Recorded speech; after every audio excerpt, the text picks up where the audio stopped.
Quanta gente ci sta?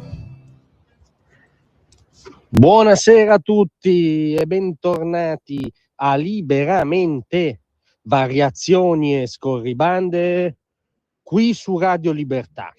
Allora il professor Alessandro Barbero, lo storico Alessandro Barbero, probabilmente lo conoscete anche voi, ormai un'icona social, un guru della comunicazione, soprattutto un punto di riferimento del mainstream di sinistra per i suoi interventi in TV, sui social, anzitutto da storico, da valente storico medievalista qual è.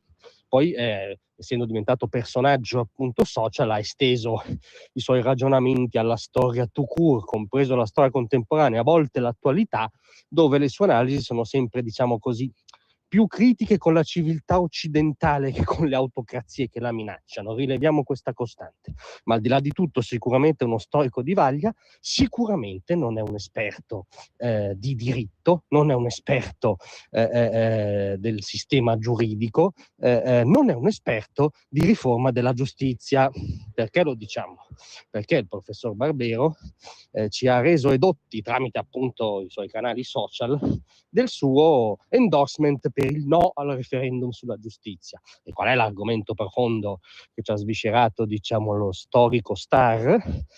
Il fatto che i magistrati sarebbero controllati dal governo, che un cittadino non sarebbe sicuro se ha di fronte magistrati controllati dal governo. E no, caro Barbero, ci spiace farglielo notare, ma non essendo un ragionamento sulla storia profonda del Medioevo, ci sentiamo di interloquire, anzi di dire che lei ha torto marcio.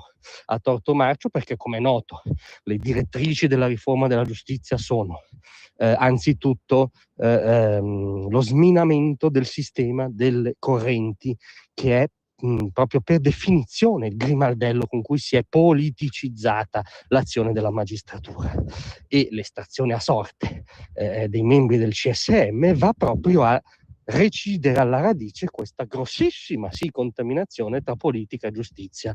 Peraltro la separazione delle carriere implica anche l'istituzione di 2 CSM differenti, per la magistratura inquirente e per la magistratura giudicante, quindi ancora meno contaminazione, ancora più chiarezza per quel cittadino che l'angustia tanto.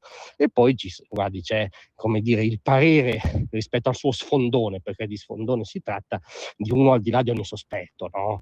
Diciamo che Antonio Di Pietro è nella storia italiana il campione del garantismo liberale, no? È l'eroe di Mani Pulite, no? Dei giustizialisti di tutte le latitudini, sicuramente delle latitudini italiche, ma Di Pietro invece, che è impegnato per il sì, perché anche persona, diciamo, con gli anni evidentemente diventata di buon senso, le fa notare che la magistratura, testualmente nel testo della riforma, rimane, lo si ribadisce, un ordine autonomo e indipendente.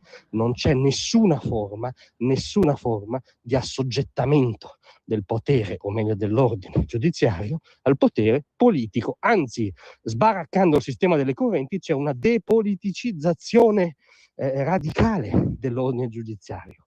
Quindi, professor Barbero, la preghiamo, torni a parlare di storia, ma soprattutto torni a parlare di storia medievale, a fare quello che sa fare e bene. Lasci stare l'attualità, soprattutto lasci stare la riforma della giustizia. Grazie a tutti, a domani.